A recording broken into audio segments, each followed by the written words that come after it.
pleased to bring you a world-renowned expert on emails. We spared no expense for this, all the way from Upline. A longtime member of the club, Lester Larkin, will tell us all about email strategies and answer all the questions you had about emails.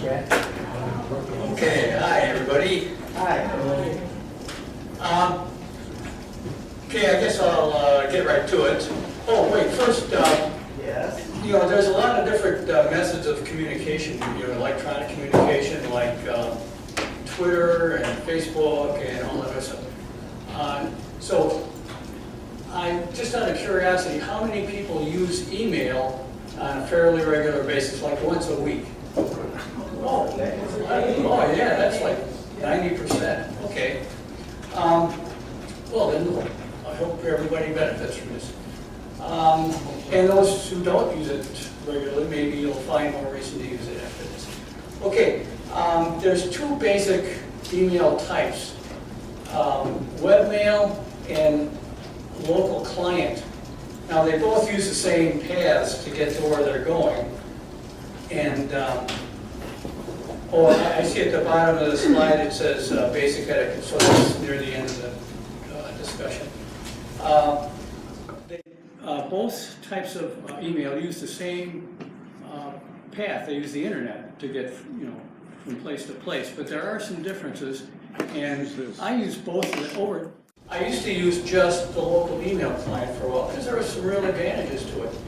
But then I found out that I wasn't getting some emails, and the reason I wasn't is because each email service provider has their own spam trap that they, so instead of sending it on to you automatically, they say, well, our client here doesn't want us to see this, so we'll just, we don't think it's appropriate, or for whatever reason, they won't let it go through. So what I do is I use the webmail feature of my email service providers and go to this spam folder. And, you know, I do that, now I do it every day. I used to do it like once a month, but, you know, someone might be sending me some email that I really got to have, and I won't see it because I haven't been there for a while. And so now I do it every day. Okay, this is how, this is kind of how, this is a simple diagram of how email works. Here's two people, one over on this side. Said he has, for example, AOL email. That's a very popular email provider. And the other guy, I said, well, I'm going to put him, he's going to have email, Yahoo email. And the way they communicate is each, there's a speaker right there. The way they communicate is each email provider has their own server system. So AOL, if you're using AOL, you use an AOL server. And if you're using Yahoo or Gmail, you know, anybody, Yahoo has their own server, as does Gmail and, you know, a bunch of other types. And so when your email, if you send an email, let's say you're on this side, it goes to the AOL server, and then the addressing is resolved, and then it goes to the appropriate server to whoever the target.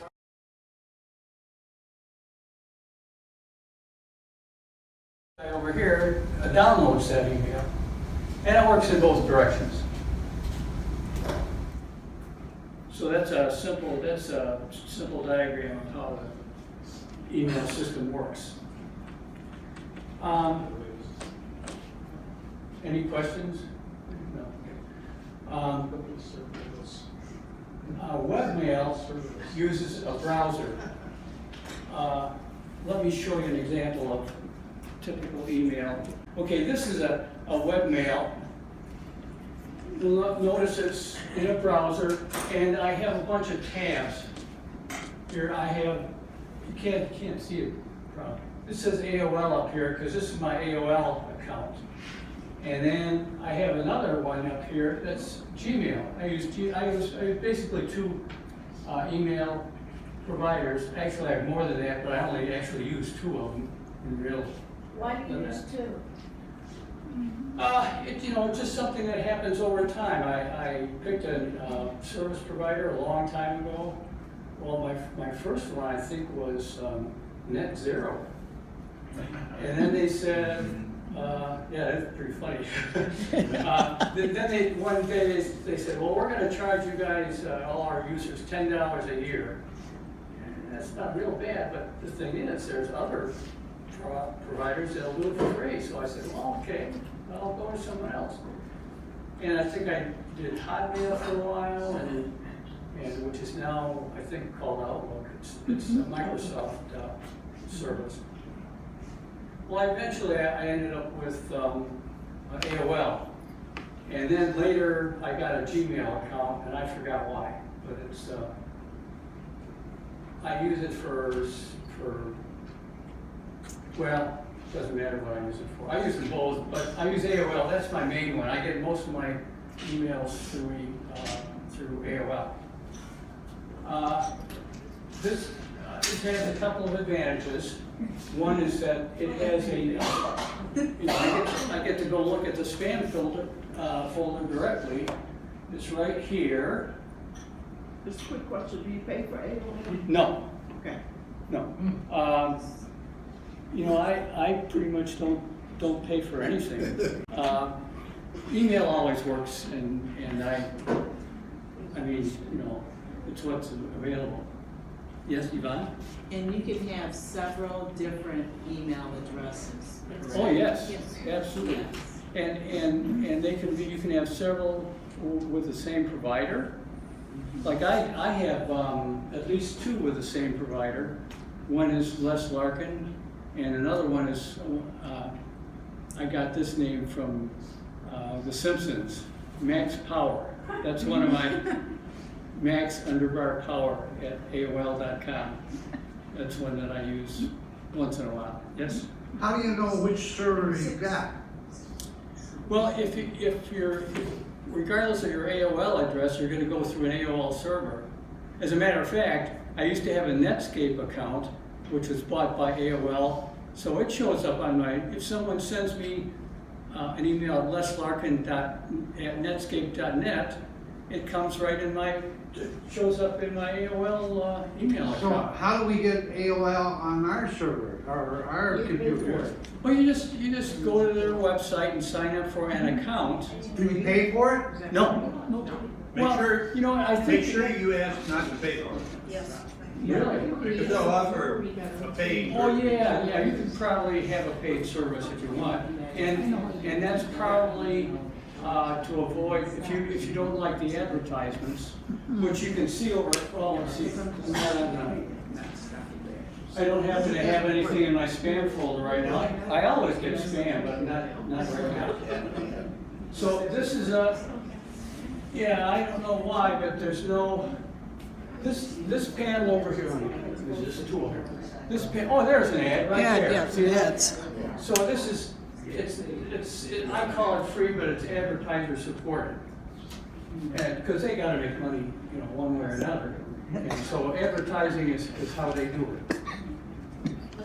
Yes? Okay, I have 5 email accounts, okay? I can go into one, and at the upper right, there's like a box, and it has different colors for each account. Now, so I can go from one to the other. I also have Comcast, and I have an old Yahoo that I haven't gotten rid of, which was hacked. So you can have a number of them, and if you know what you're sending there, what you sign up for it to go to a particular mailbox. Are those all with the same provider, the same service provider, the different accounts?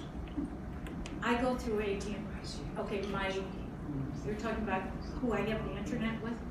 No, the email provider. Okay, I have 5 with Gmail. Okay, because I think they're more secure than Yahoo is. I was hacked in Yahoo. Yeah. Okay, and Comcast, I have 1. I have one in Yahoo, one in Comcast.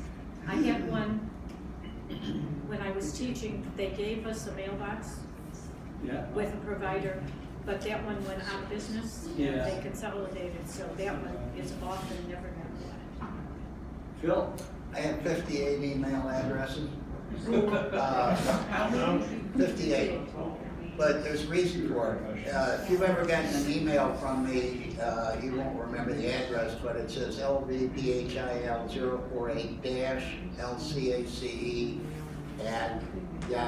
lvphil048-lcace@yahoo.com. Okay? Yahoo will let you set up so-called disposable email addresses, Yahoo Mail, up to 500. So you set a prefix, which I did, lvphil048, and I can set up a dash whatever.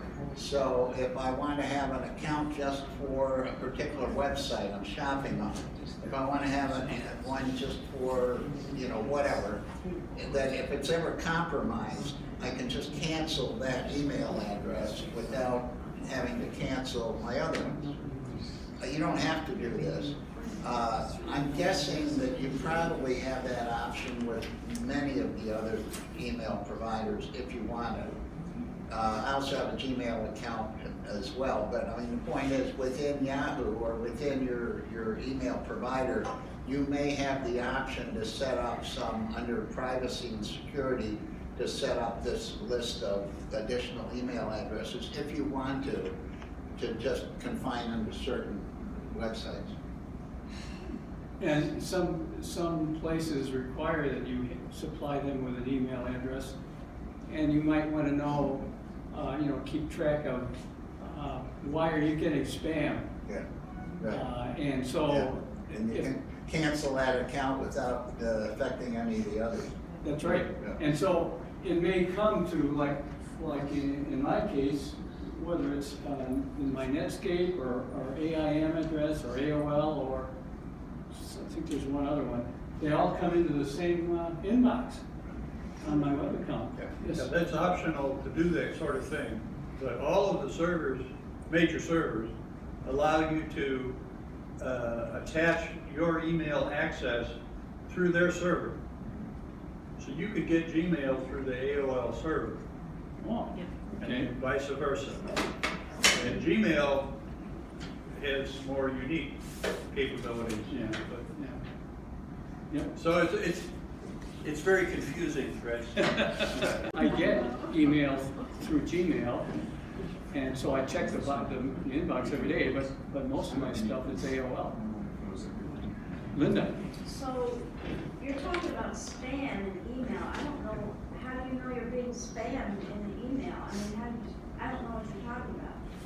Well, spam is just, there's companies and individuals that send out gobs of email. They don't know you from Adam, but they want you to maybe buy a product or sign up for a service or something like that. So they send out gazillions of emails, and so some of these end up in your inbox, mine, everybody's So you're inbox. saying they're hacking? No, they're just, Somebody may have sold your email address, Oh, okay, and it's advertising that you'd never really wanted. okay. and so if they don't, if they don't know you, you don't know them, but you get an email from them, it's Right. probably spam.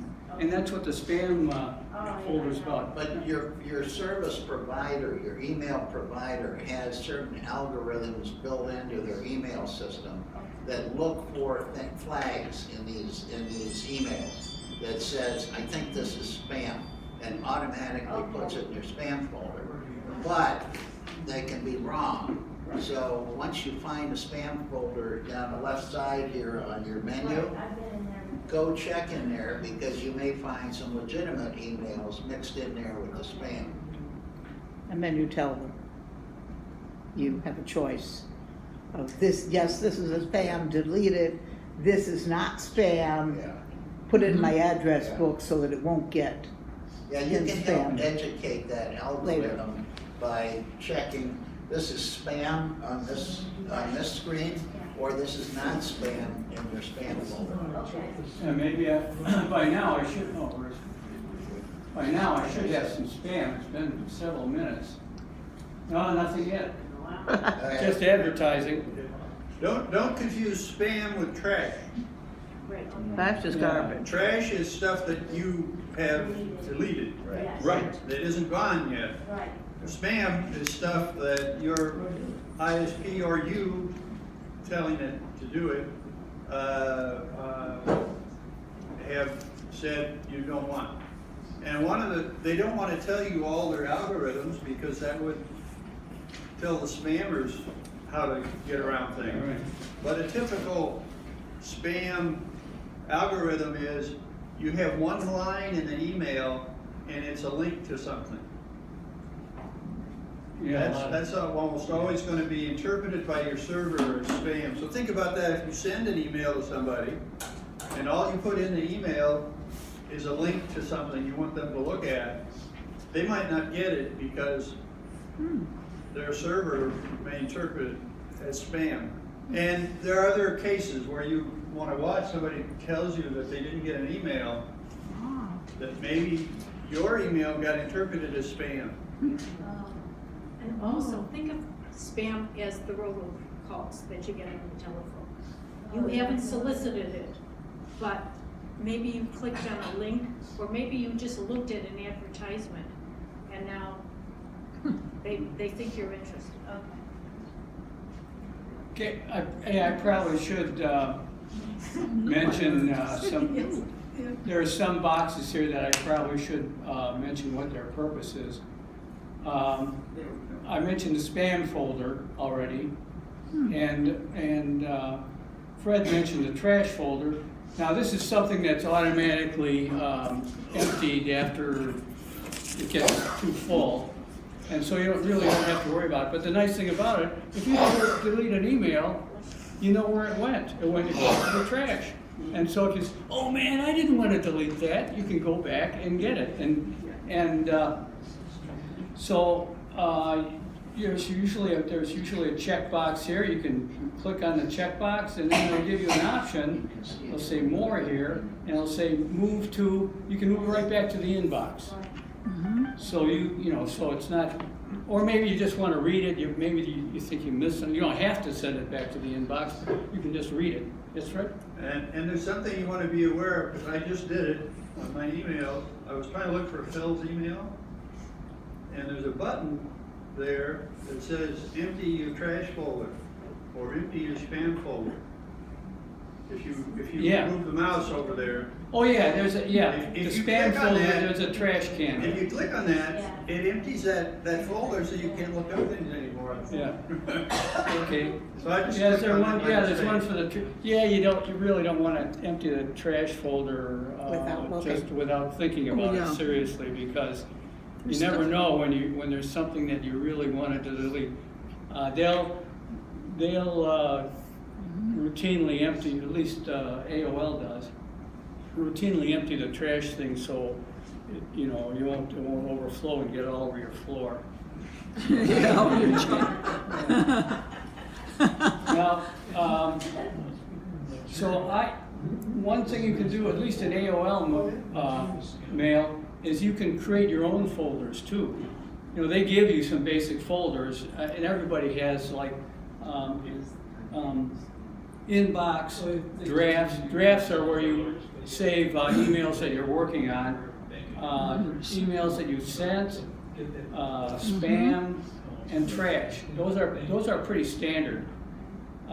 You also have places you can put, like there's saved mail. One of my favorite is scams. Now, it's mostly instructive stuff. Like, if I want to show someone an example of a scam email, I got a whole collection of them. Lately, I've been getting. They say they're from AOL, saying your account's going to be canceled. And of course, they want you to go in there and click on a link and infect your computer or whatever or whatever they want to do. I don't know what they're going to do because I never click on those links. Because here's one way you can tell if it's really from AOL, which it never is, but if you go see if I can do it like, yeah, here we go. Here's one here. If you hover on it, it'll, here, this one that's supposed to be from AOL is from gohar.frothyrotive.com. What the heck is that? And all you gotta do is hover on it, and all these things, Yeah, it's, none. I don't know how it got, you know, I don't know how they got it without. Mersh.willix.com. It's just, you know, and every one of these are, you know, they basically say the same thing, that my AOL account's gonna be canceled. yeah. Nigeria, say Nigeria? Nigeria. Oh, I get Nigeria too. Yeah. I got plenty from Nigeria. Oh, yeah, there I see one. Yeah. First Bank of Nigeria. Yes, yeah, First Bank of Nigeria, yes. Yeah, that's one of Nigeria. them. And they're at AOL. Yeah, look at that. Yeah, but you know, it's through AOL, it's not from AOL. They'll make you believe it's from AOL. Well, yeah. Well, they make you believe all kinds of different things. Now, my favorite kind of scam emails come from the FBI. Oh, boy, those, yes. Of course, it's not really the FBI. I had one here somewhere. Oh wait, I probably have to look over here. Here we go, here we go. And then, Oh, it says it's from me. I don't know if you noticed that. yeah, look at, And it's from Andrew McCabe, who's, you know, used to be an FBI guy. And so, and my favorite I get a lot of them that say they're from the FBI. My favorite is when they say they're gonna come and arrest me if I oh, don't yeah. send them money or call them back or something like that. So when they say that, I like to say, well, I guess you caught me in my money laundering scheme and my drug trafficking. Come and get me. Oh, no. And, You know, look at the- no one shows up at my door, believe it or not. Why would you Look- answer? Yeah, why? No. For fun. For fun, You know, I guess you know I'm like 77 years old. I'm retired. What else have I got to do? It's like an interactive. It's like a video game. It's fun. You know, there's a real person at the other end who thinks he's gotten the better of you. Yeah, but if they show up, they're gonna be in shock. Really, yeah. Hey, you know, I don't know how much a ticket is from Nigeria, but it's just, you know, they're going to be real disappointed if they do show up. Show that one for Prime. I get ones, oh, your order was ready, but I didn't order anything. Yeah, I get a number. get a lot of those. Did you see one there? Yeah, I saw one, yes. You gotta be Yeah, careful with that. Yeah. Or there's something waiting for you at the post office, or, oh yeah, I get those. Gotta be careful. Well, Les is looking for his example. Let me make one more point about what he did, hovering your mouse over the sender's address. Yeah, We use this in the context of spam. But let's take your regular inbox. There will be emails that are spam that will escape the vetting by your email provider. Right. So you may find an email that seems to be from Amazon or seems to be from some place you've done business with that you would open without a second thought. But so when you're looking through your inbox, you really need to be cautious. Look at each one of these. Is this from somebody you know? Why am I getting an email from Amazon? I haven't ordered anything from them lately. Whatever little suspicion you have in your mind, it just takes a second to hover your mouse over the sender address and get verification that it is in fact from a legitimate operation. So, you hate to say this, but even in your inbox, you need to be kind of on your watch and just take a second, hover your mouse over it, and then say this is spam, and it'll move to your spam folder. Yes? A question. I use AOL, and for some reason, I don't have a trash section.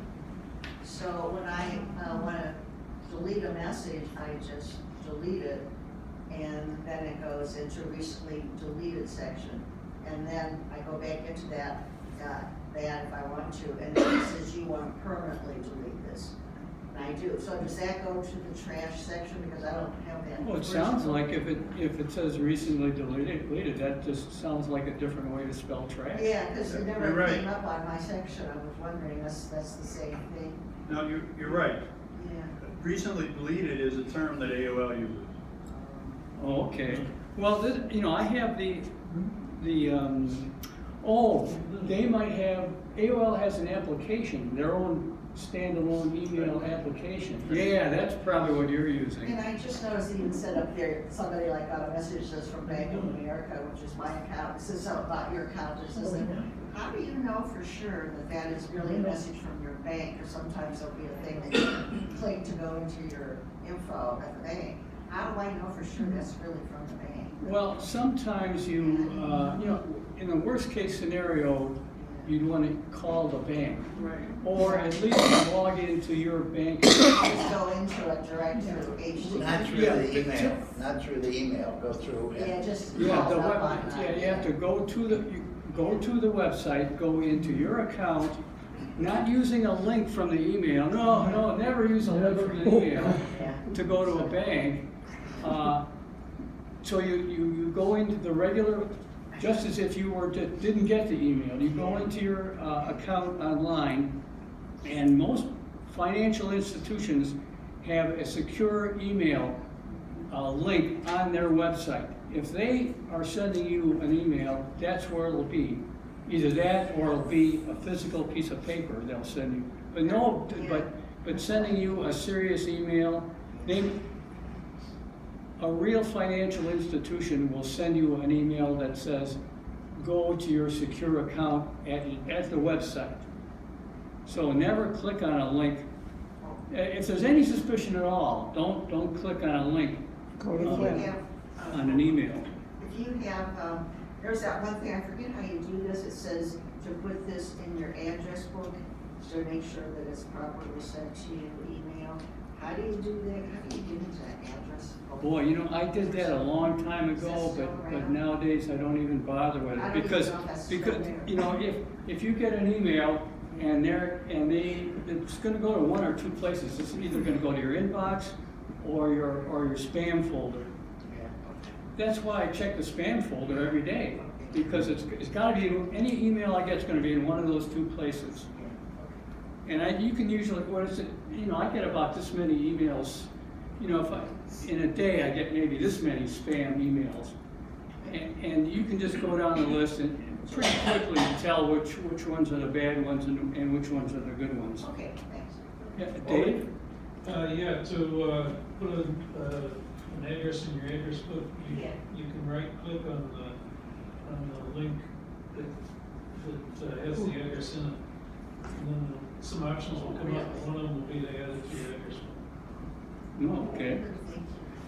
Yeah, that'll help the spam filter work a little bit better.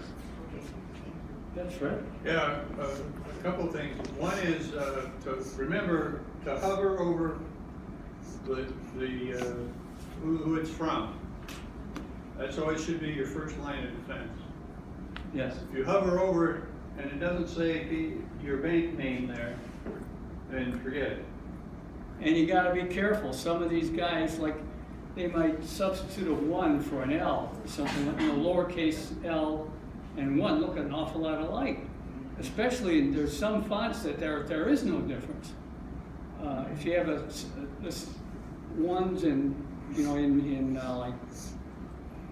there's a bunch of fonts that have just serifs on the top or and or bottom of a letter or a number, and those are easy to tell.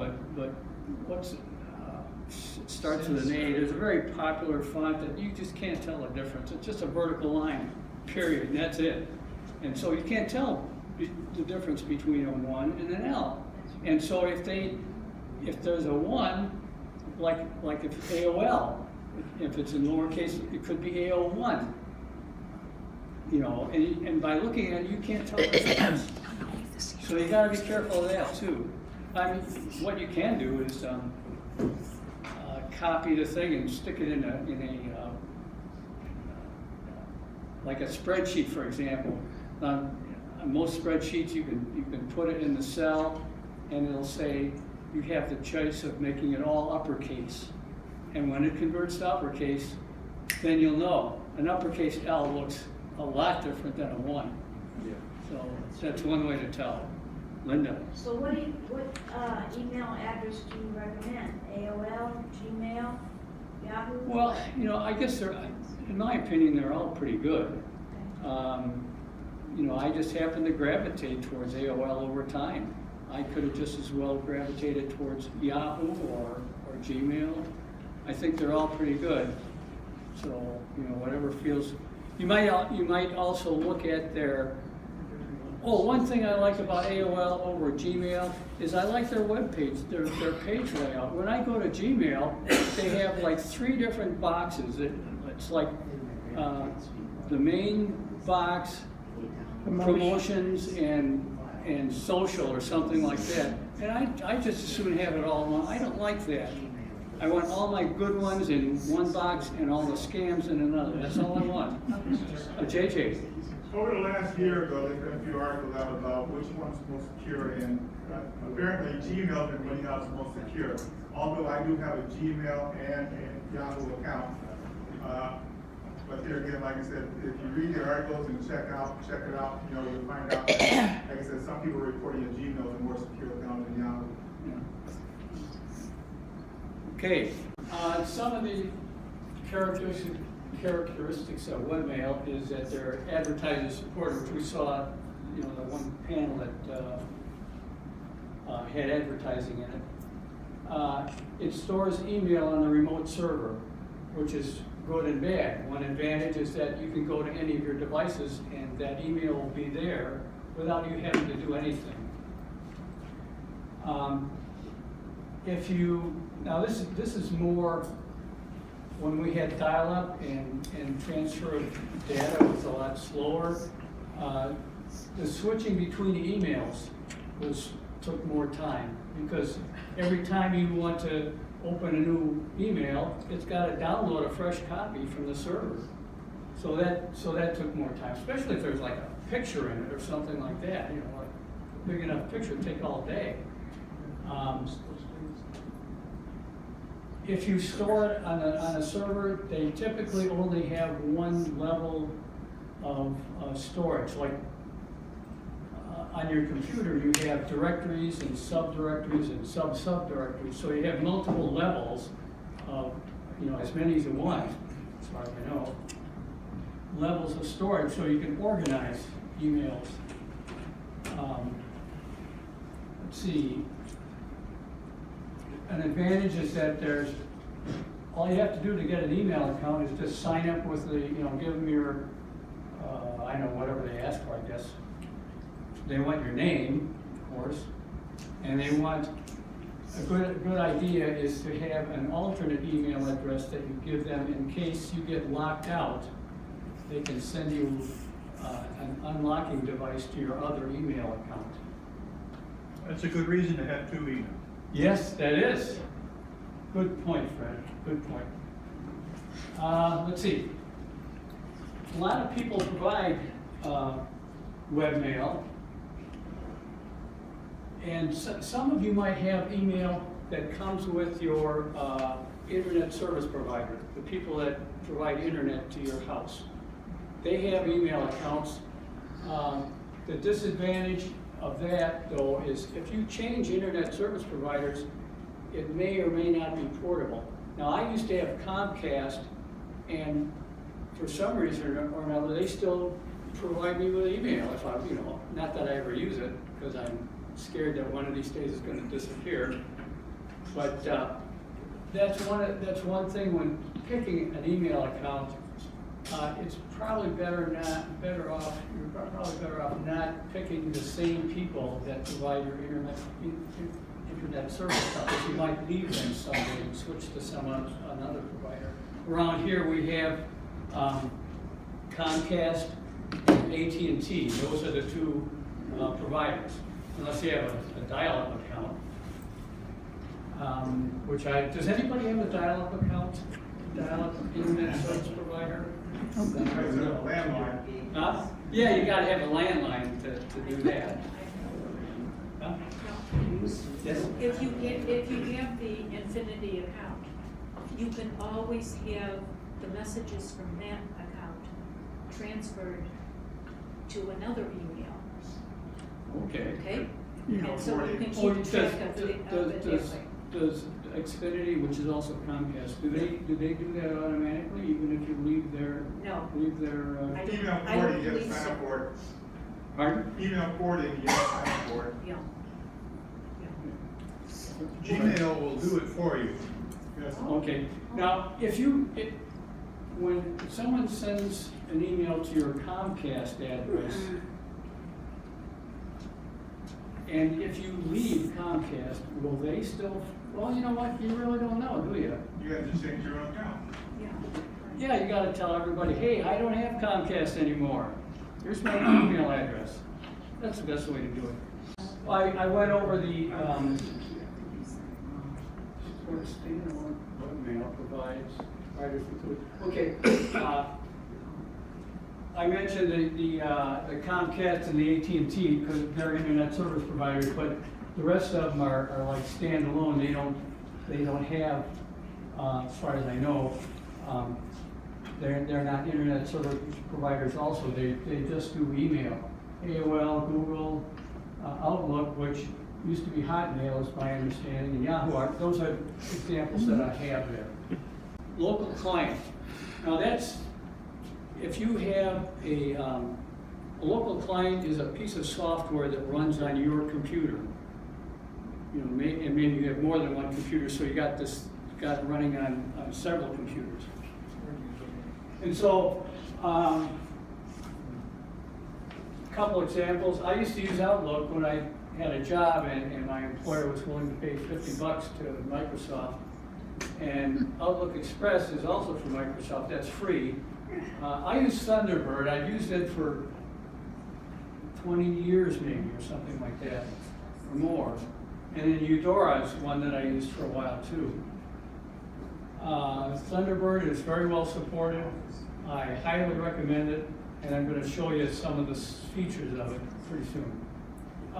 There's no advertising, so you know your screen is not is only email stuff when you're in your local email client.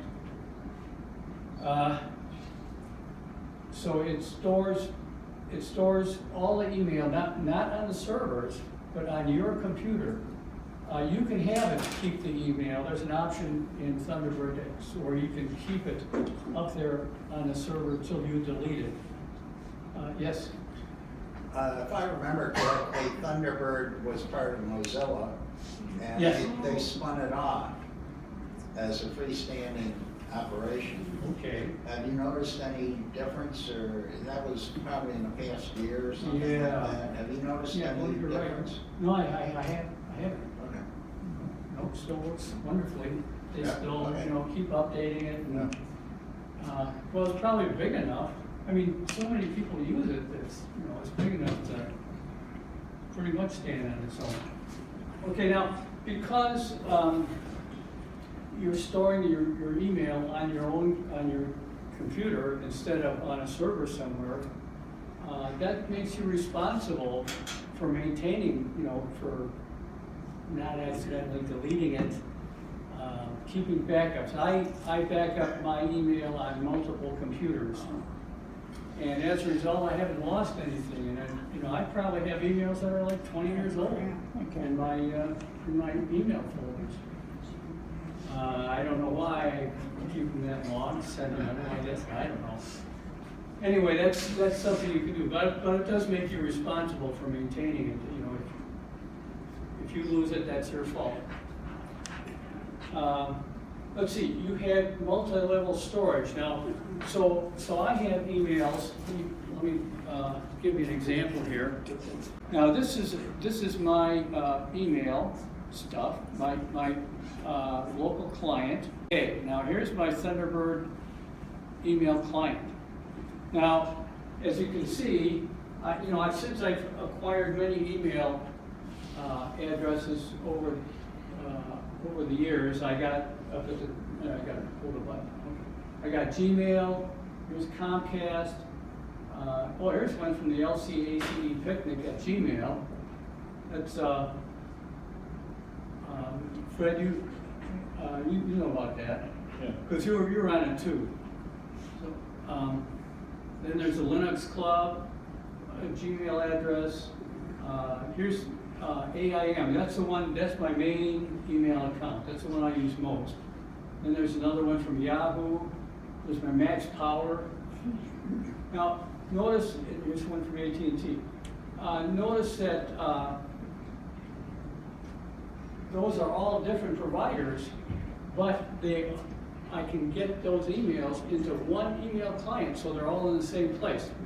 They have a uniform appearance, so whether I get an email through Comcast or AT&T or Gmail, they all look the same. They all display the same. So it's all in the management of them, deleting and storing and stuff. It's all uniform. Now I mentioned that you can have multiple levels of storage. Now here's this one right here. Well, first of all these what I have about 9 different email providers here. Now I store it in what's called local folders, and it has its own deleted. Oh, by the way, Thunderbird's also changed the. Let me go open up the. They used to call it trash. Now they call it deleted. They just changed the name. Same thing though. It does the same thing. So in local folders, you can, now here's my household folder. I have lots of different folders. I have finance and health and place I used to work, Eagle Test Systems. So I have all these folders, but those folders can have subfolders. This is something you can do in an email client. So I have, under household, I have telephone, and over the years I've had a bunch of different telephone providers. Right now I have Magic Jack, that's right there. I keep all my email from Magic Jack in there. And I have a cell phone, it's called Track Phone, and I have 3 different phones there. And they all have their separate email folders. So that's a nice thing about a local email client is you can track that stuff. And if you're trying to run a paperless office, as I try to do, in spite of what the post office thinks, this is something you pretty much got to have, because regardless of where the email comes from or through, you have a place to store it, and you can store it all uniformly, exactly where you want. Lester? Yes? How do you get your emails into the subfolder? Oh, you just drag and drop. You don't have rules set up? Oh no, it's all done manually. Because AOL, you could create a rule to say if it comes from this person, put it in this folder. Yeah, yeah. And AOL right now is free on smartphones. I don't know. Well, you know what? If AOL were my only email provider, that'd be okay. Oh, when I said Outlook is free. Oh, Outlook. It's free Oh, on yeah. smartphone. Okay, so Outlook is, And what is Outlook has Outlook? this capability to write rules. Yeah. Microsoft. Outlook used to be, Microsoft.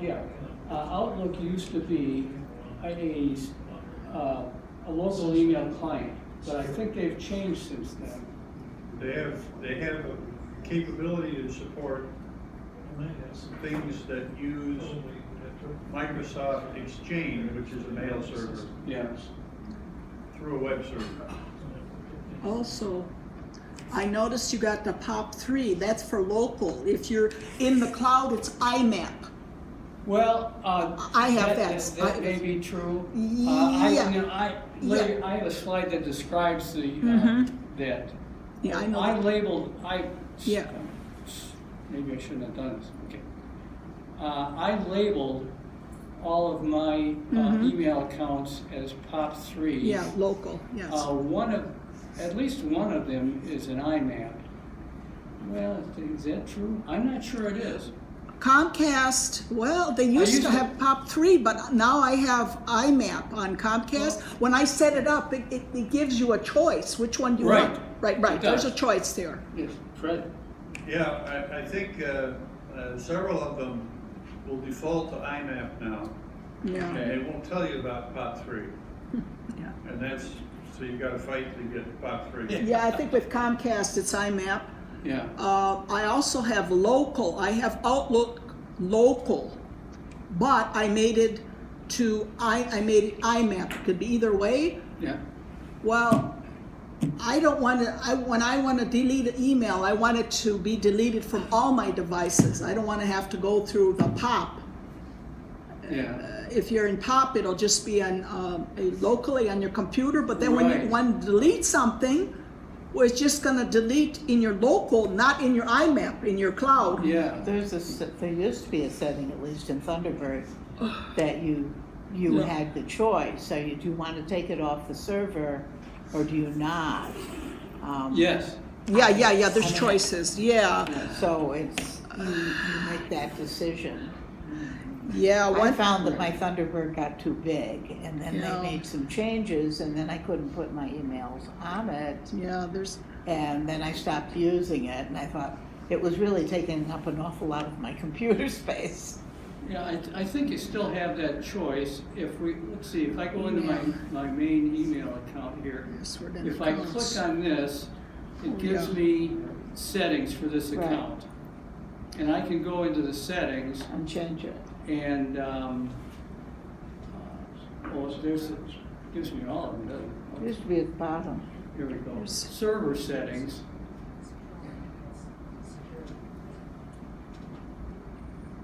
So you can, here's server settings, and you can check for new messages that start up and do a bunch of automatic things here. Leave messages on server.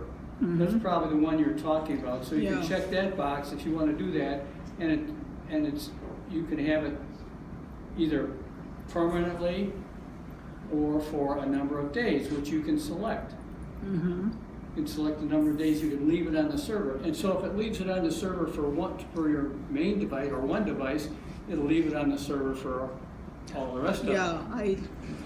Or you can have one device that as soon as you access the email, it downloads it from the server and then it's gone from the server. Yeah, there's different ways, but in order to do mine through the cloud, well, I've got iCloud on my iPad. That's how I had to set up my IMAP through the cloud. A lot of different ways. Okay, when you set this, when you have a local client, you set it up for each of the different email providers, because what you want to do is, what you probably want to do is set up a password, because all of your email providers presumably will have a different password. Well, the local email client will store that password if you choose, and so you can, when you bring up your email client, it'll automatically check for messages. It'll basically log in to all of your different email accounts without you having to do that yourself. So there is a setup process that you have to go through for each email client that you include in your local provider. So I mentioned all of your email can be in one place and a uniform display regardless of the provider. I mentioned that.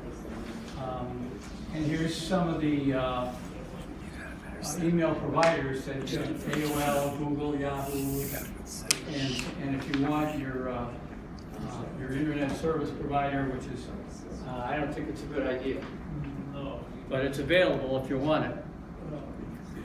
Okay, now, Linda mentioned the two different, there's both incoming and outgoing email. And incoming email, there's two different protocols.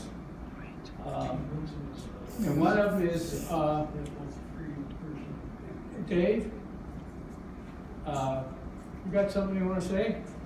No. To the whole group? Okay. Too loud. Yeah, okay. So, Okay. IMAP, it's called Internet Message Access Protocol, if you like nice big names. And I know what that is. Use all it. edits are saved to your, and Linda kind of. Yeah, that's the one I have. All edits, like you're editing you're composing an email, every time you save, it goes up to the server. And so that's, nowadays that's pretty much okay because the internet's so much faster than it was. In dial-up, it was kind of a pain. Or if you switched from, if you switch from one email to the other, it might, oh no, that's a different story. Okay. Yeah. POP 3, Post Office Protocol version 3. You edit updates on your local client, and when you save it, it just saved your local hard drive, so it's a lot faster. You know, Lester, when I first got my computer, I got it at the end of 2000 or whatever. Yeah. I just had one computer, no router, no nothing. Well, I had the POP 3. It was I just had the local. But then when I started getting more devices, well, then I switched to the IMAP because, you know, it's just a pain in the neck. Yeah, Trying to delete all these from the POP and from the IMAP. It was, it was a pain. Yeah, there's advantages and Right, disadvantages to both. I mostly use POP 3 because of the way when I back up my email, I back it up to my other devices. I just did that this morning when I've always backed up my email to this device in addition to other ones, but I realized that, hey, I haven't got Thunderbird running on that machine. I have all my emails on there, but it's not running, so I had to quickly set it up so that I could access all those emails for this demonstration. To show what, basically to show what it looks like and the different levels of storage that are available. Okay, now there's only one outgoing protocol, that's Simplified Mail Transfer Protocol. So that's, you don't have any choice. If you have a local email client, that's how it'll go out. Of course, with webmail, you don't worry about, you're not really concerned about any of those protocols because you're actually, it's like when you use webmail, it's like you're on a dumb terminal where all the activity takes place on the server and you just tell it whether you tell it whatever you want to do. Like if you're writing a letter, all those characters you're typing go off to the server to, yes, Fred? Question about mix and match between those two. I use Yahoo Mail for my email, okay, which is on the web and it's IMAP and so forth, so on. But every so often, I'll be on a website or I want to forward an article that I find to someone else. And so I want to share with email. Well, my default email client on my computer is Outlook. So, so up comes an Outlook email page. And I plug in the address. So now we're talking about two separate address books, okay, because they don't talk back and forth to each other. And so you send it off to your wife or to a friend or whatever, the article and so on. And the sent copy remains in your Outlook folder, but it does not appear in your Yahoo Mail, because it's two separate things. Right. And so you need to be aware of that even though you're saying, well, I'm not going to get into Thunderbird, I'm not going to do a local email, I'm going to use AOL, I'm going to use this, I'm going to use that if you have a default email client that, in my case, comes with Microsoft, okay, you're going to have them on two separate places. I haven't quite figured that out yet. But. Right, yeah, that's, there's so many different permutations of what you can, how to handle email. What do you mean, Phil? You have a POP also? Is that it? Or you have all IMAPs? Huh? I've got an Outlook. I have Outlook, you mean the local, the software? Yeah. Yeah, I have that same setup. Right. Well, if I send an email out from it, it doesn't appear in my Yahoo Mail. Oh, probably not. No. Okay, Yeah, I know. So if I'm looking Right. for it again, I'm Right. saying, well, I thought I sent that out, why isn't it in my Yahoo Mail? oh, no. I know the same Yeah. is true of AOL. If I send it through my local email Yeah. client, it'll only Yeah. be in the sent folder will Yeah. contain that email. If I go to AOL and look in the sent folder, it won't be there. No, it won't. Because it wasn't sent from there. Yeah, Yes. I make a practice of always sending, whenever I send an email, I always send a copy to myself. Ah, you Always. can do that, yes. good idea. And one That's of a the good reasons for that is, Yeah, if they don't get it, I can look to see if I got it. yeah, that's a good, Great yeah, point. yeah. Linda, Why is he sending, something to somebody on Outlook? Why doesn't he just send it on Yahoo email? You can send well, it. it goes through the Yahoo system, Oh, but it just originates in his local email client. okay. I'll explain that to you afterwards.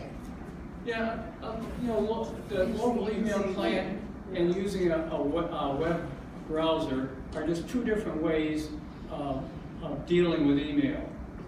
They both have different characteristics, advantages and disadvantages, and I use them both because for me, it works. I handle a lot of email and I like to use. It's not that I like to use every tool that's available. It's not I have to use every tool that's available in order to properly manage all my email. But the main reason I use the webmail, the web page to access my email is because they trap some of my emails in the spam folder. If they didn't do that, I would never go to the web page. Because that's the only reason I have to go there, because I know that they're going to grab some of my emails that are legitimate and stick them in the spam folder, and I never see them. So otherwise, I'd much rather use the local email client because it's more powerful. It doesn't, I don't have to take up part of my page with advertising. I have full control over everything, which is both a Then why blessing not and a curse. just delete webmail? Well, you can't delete webmail. It's a feature that exists. It's like, you don't always use the rakes and the shovels in your tool shed, but well, you can delete those. Yeah. But with webmail, it's just a feature you can use if you want to, and if you want to get every email that anyone ever sent to you, you got to use webmail because I don't know whether it's on purpose. Maybe that's the reason that they occasionally throw a perfectly good email in the spam, so you'll go there and see their advertising. That might be their purpose in doing that, because some of those things are obviously, they're from a friend. They should have no business being in my spam folder, but they show up there. So, I'm forced to do it. Lester, there is no Thunderbird mail, is there? As far as I know, there's not. Yeah, so Thunderbird is not an email provider like AOL or Yahoo or whatever. It is a collection. Yeah, it's a piece of software that runs locally on your computer. Yeah, But there is Netscape mail, or there was. There was. So that piece could be your. Could be, yeah. Could be your server for Thunderbird. If you sign up Thunderbird, you wouldn't have a Thunderbird mail. That's right. Yeah. But you could have a Netscape mail. Yeah. Well, Netscape, they were bought by AOL. Netscape was bought by AOL. So if you send an email to Les Larkin at netscape.net, it'll end up in my AOL box. It's just the way it works. That's the way and it's because of the Les Larkin. If I use some other name, it might not show up there. But every AOL account that I have, actually I only have those two, that have Les Larkin in them. Oh wait, I have an AOL. It says there's AIM, AOL, and Netscape. Any one of those three that start with Les Larkin will end up in my AOL inbox. It's just yes? I use Opera, and Opera has an ad blocker. So even though I'm on live.com or Gmail, I don't get the ad. Yeah. It blocks them. Yeah. I used to get nasty messages from live.com saying you got an ad blocker. And for a while, they wouldn't let me in, but now I'm back in there. Yeah. I have an ad blocker too. That's automatic, I can set it up. Yeah. That's what's so frustrating to me about using the Internet Explorer, all this thinking that. Now I got a 3 meg line, so it just slows me way down, so. Plus I get irritated all the time, Yeah, I use an ad blocker, and every once in a while, I'll get, I'll go to a website and I'll say, hey, you've got your web blocker on, please. They'll either ask me nice, and, say please, or they'll say, basically, you can't go any farther unless you give us access, full access. And I have no trouble doing that. There's just some.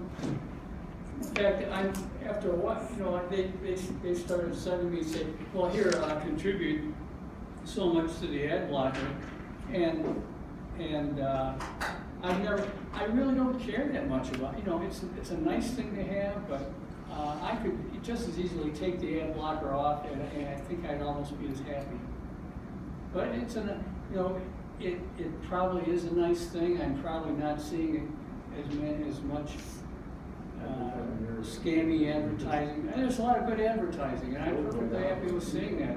I think these guys, that's how a lot of them get their income, and they should. They deserve it. A lot of the, I call them free services. They're advertiser-supported services, and if their advertisers are not happy with the results, they're going to not support them anymore. And then those are services that I find real desirable. So advertising is a good thing. Okay, which type to use between the webmail and the local client? Well, as I said, I use both, but there are ups and downs for both of them. If you don't use much email and you don't care about storing it, if you just look at an email and you're done with it, then you don't need an email client. If you have only one provider, one or maybe two providers, and you're perfectly happy going back and forth between the two, or if you don't save many emails, then just an ordinary web, just accessing your email through a web browser, that's fine. A local client, now I like to think that I'm running a paperless office. My wife comes in every once in a while and looks at the piles of paper and says, you're not running a paperless office. There's no paperless office in here. So, but I try, I really try. If you use email on a daily basis and you want to keep track of that stuff, it's a good idea to have a local client. And if you're reading your email and you want the full screen full of your email stuff without advertising, it's a good thing to have. If you have a higher email volume, or if you want larger useful screen area, which goes with the advertising. So those are the advantages and disadvantages. Yes, Fred? Yeah, you're talking about you don't want advertising cluttering your workspace. When you use webmail, you get web advertising. Yes. Yeah. And there is no, if you're on a local client, there is no advertising. Right. That's what it says. Yeah. Okay. Yeah. And the cluttering of the workspace and the larger screen area, boy, those are, I only need one of those, don't I? And the no advertising. Oh yeah, don't want advertising cluttering your workspace. Okay. Yeah, I mentioned that because you were talking about pop-ups. Oh yeah. Pop-ups are webmail. Oh well, yeah. I get pop-ups. Some of them I want, some of them I don't. And you can. All I'm saying that's is if kind of a separate you have a issue. local client, you don't have pop-ups. That's right. You don't. You don't have pop-ups either. I mentioned internet service provider, like around here it's Comcast and AT&T. I don't use them. I have one or two. Actually, AT&T, they don't really do their own email. They use Yahoo, if I'm not mistaken. So if you have AT&T, they will give you a Yahoo account. If you have AT&T as your internet service provider. So usually an internet service provider will make their email available for both webmail and local clients. They're usually provided at no extra charge, but there's no guarantee of portability if you happen to change internet service providers. So far, I haven't had Comcast for 5 or 10 years, closer to 5 years. But I still have the Comcast email address. Okay, I never use it, but it's there. Every once in a while, I checked it a few days ago. It still works. So I just never use it. Phil told me about this swell encrypted email service. That's kind of a new thing. Well, maybe it's not new. But for some people, if you really want your email to be secure and not seen by anyone other than the person you send it to, and maybe their kids and their wife or whatever, or husband, you want to use encrypted email. And what that does is, as soon as you you compose the email in your well, either webmail or local email client, you compose the email. As soon as you send it, it gets encrypted. It is encrypted on your computer, and then it's sent to. Wait a second. Sent you with webmail. What if you use it? What if you use it? Have you read? What if you use a web browser and compose an email? Obviously, I haven't dug too deeply into this, but if you're serious about, and I have a backup plan. It turns out, I the article that Phil sent me about this, there's a link that there's an outfit called Make Use Of, and they have an article. They mention 3 secure encrypted email providers, and they have a free and a paid-for service. So if you're serious about encrypted email, I highly recommend that you read that article. Now, the purpose of it is for end-to-end encryption. So from your computer to the target's computer, it's encrypted, so nobody can read it. Of course, it requires a password at each end of the email transmission. You don't just send it and the other person can just read it. They have to have the password, so you got to share that password with them. Encrypted email providers have their own servers, so this encrypted email won't go through an AOL server. It'll go directly to the service that's providing this encrypted email. So for additional information, go to this link. Now, what I want to do is I want to package up this slideshow and send it to JJ, and he will probably, will you post it on the web? Okay. We have a place on our website, on the LCACE website, where we have these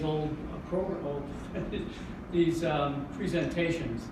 So you have presentations, videos, and where? Yep. So you can go there and just click on that link. That's all you gotta do is click on the link, and it'll open up in your browser, and you'll be able to read that article. It's a real good article on encrypted software.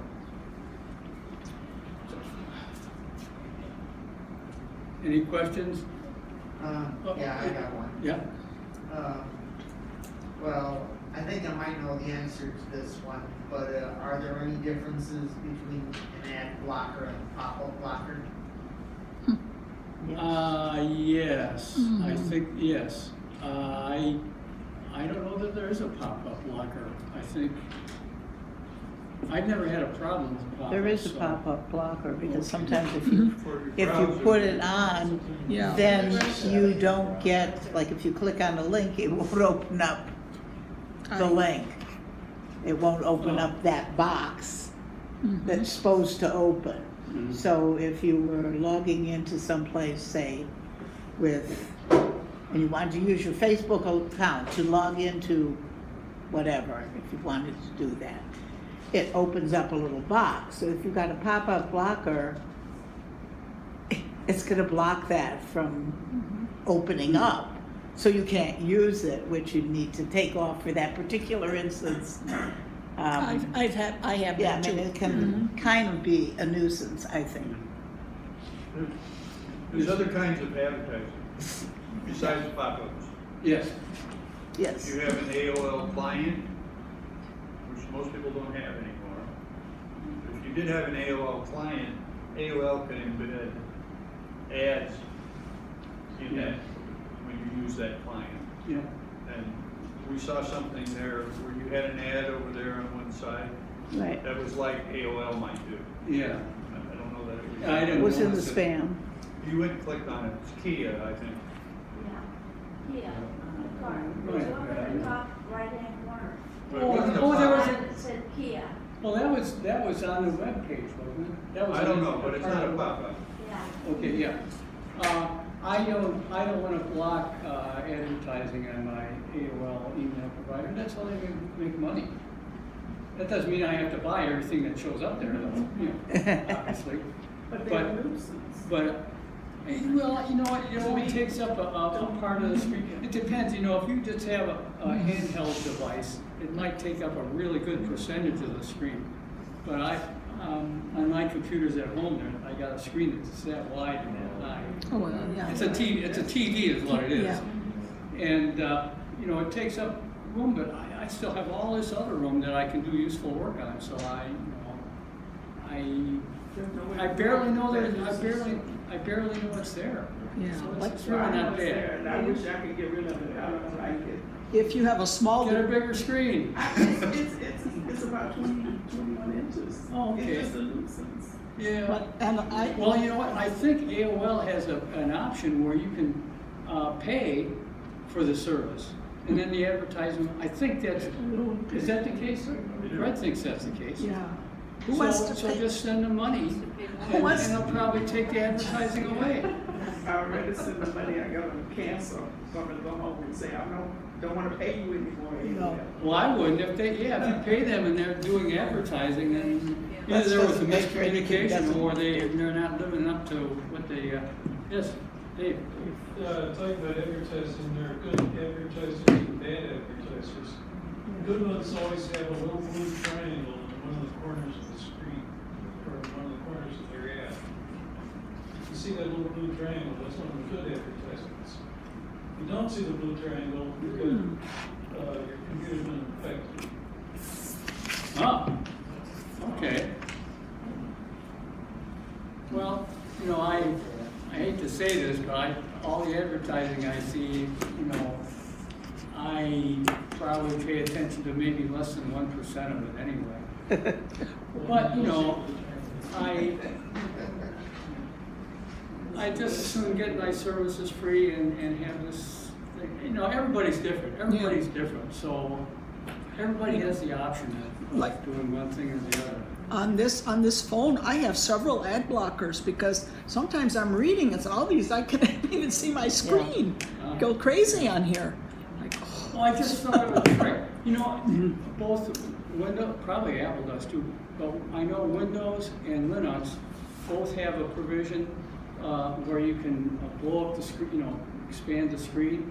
So if you do that and just shove the thing over to one side so you can't see the advertising, you might try that.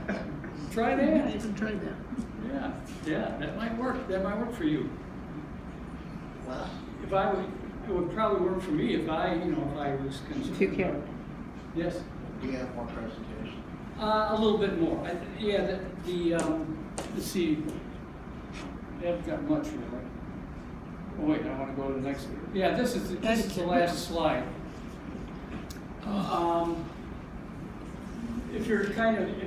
Most people have been doing email for a long time and probably understand some etiquette. And here's a link to a detailed description of good email etiquette. But here's just 3 points that I picked out There's a feature when you're sending email called BCC's blind carbon copy. And so sometimes, if you're sending an email to lots and lots of people, you really should send them all the blind copy, because some people don't want their email addresses spread out all over the world.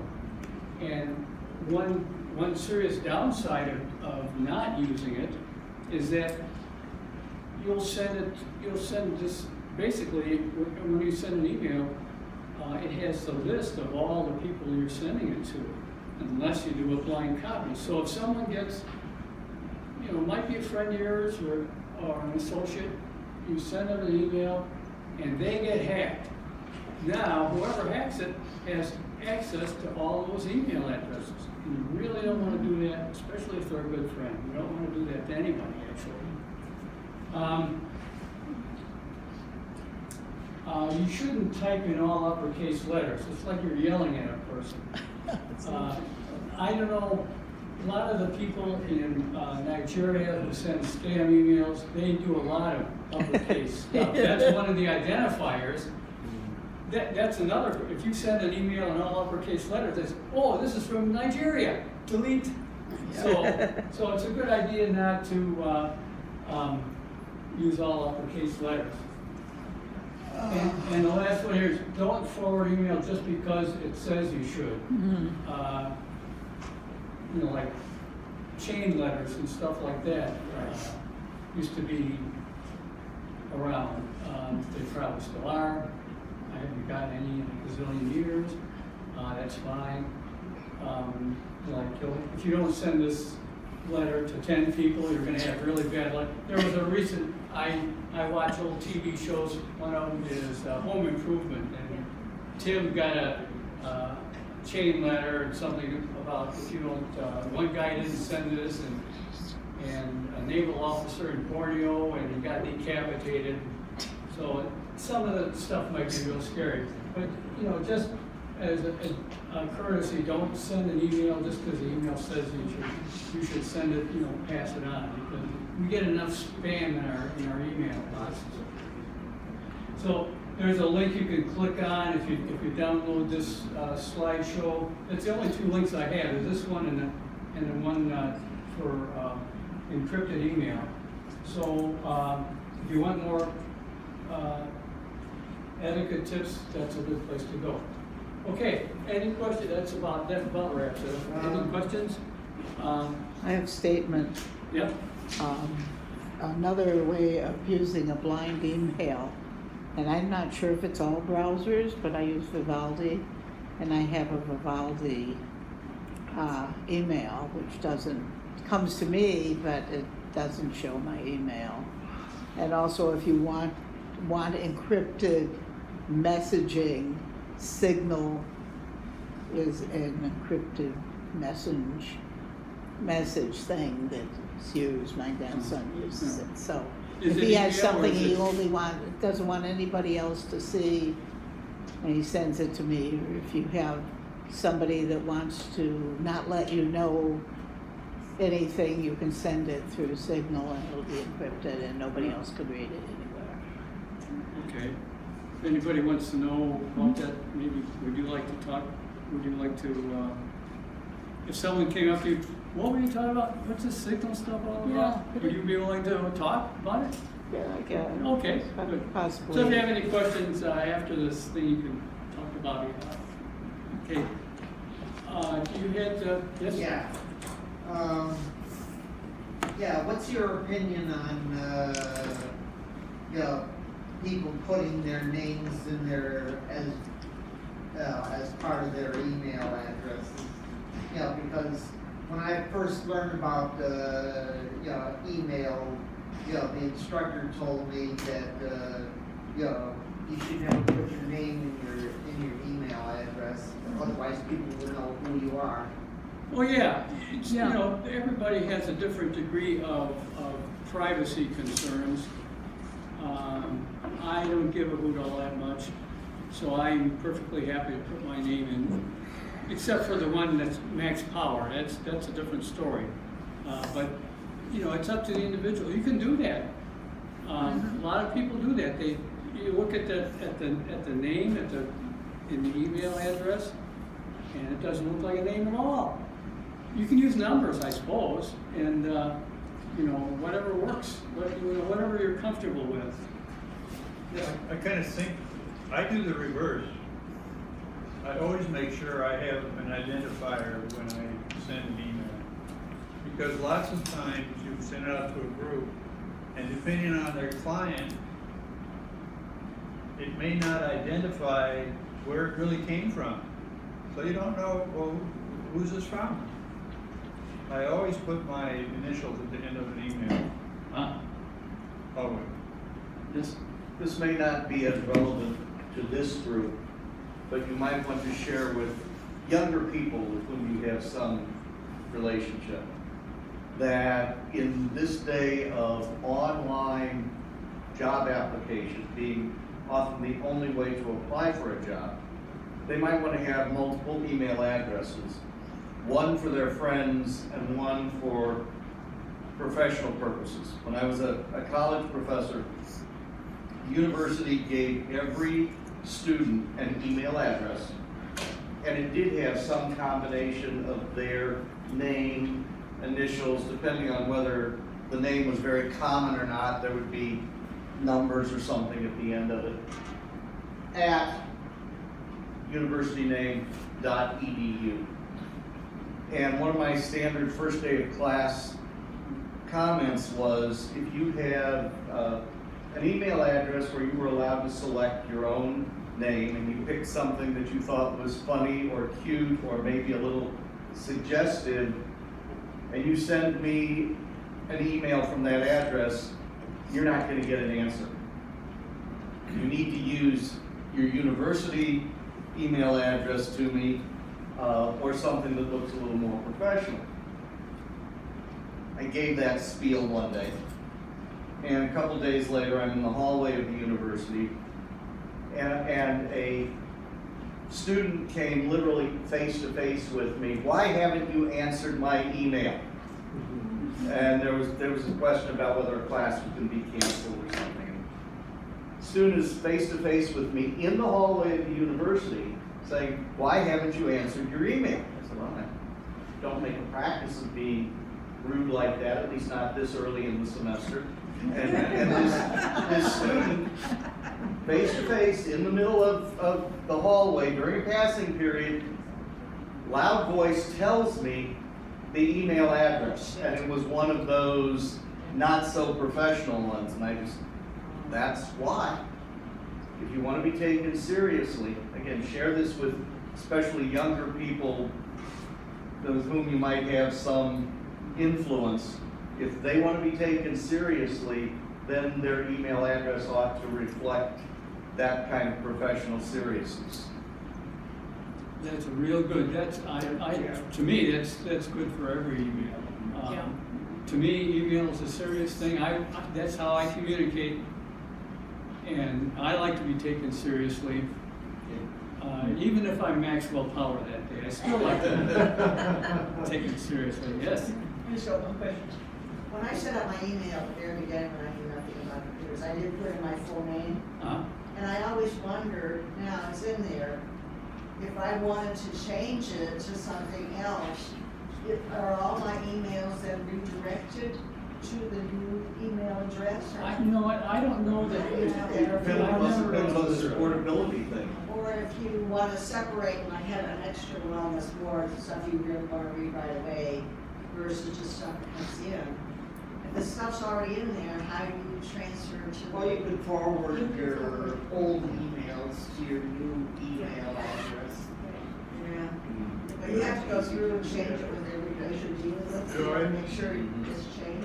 Another way you can do that is you bring up both mails and two clients, or two, if you have both on your screen, then you can cut and paste them.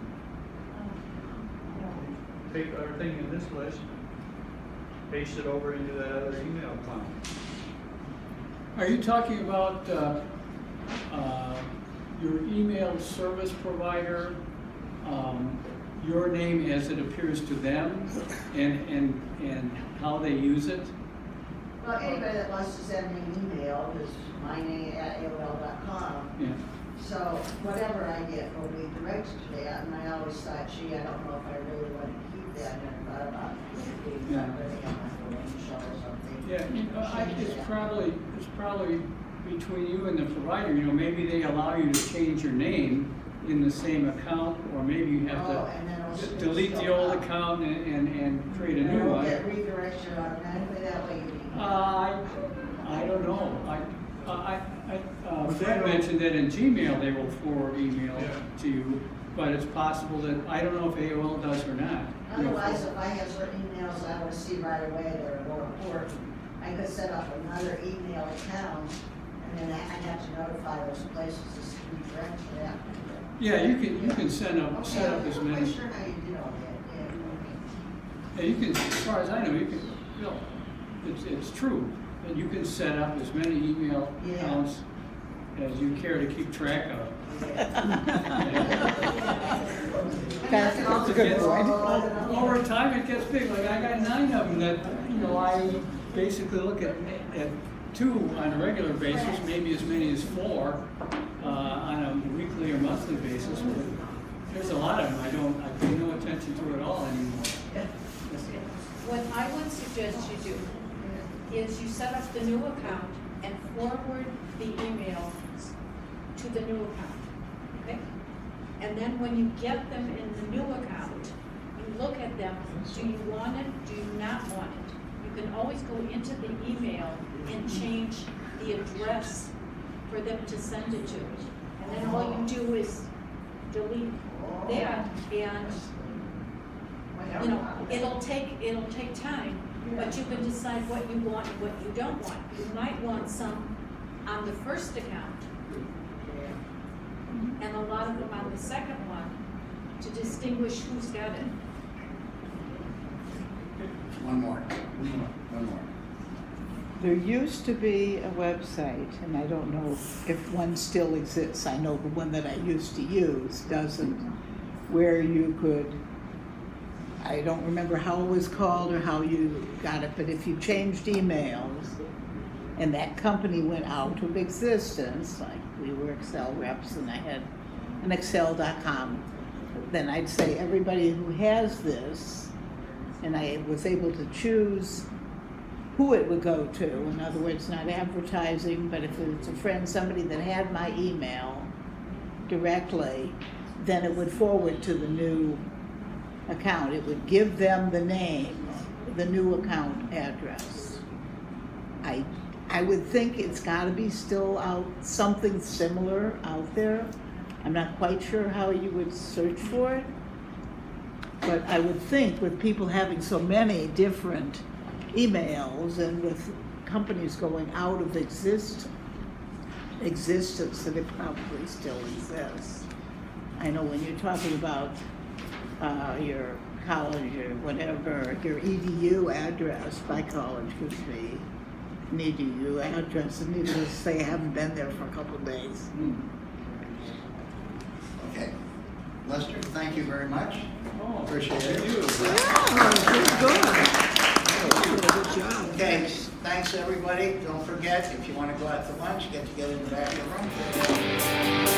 the room.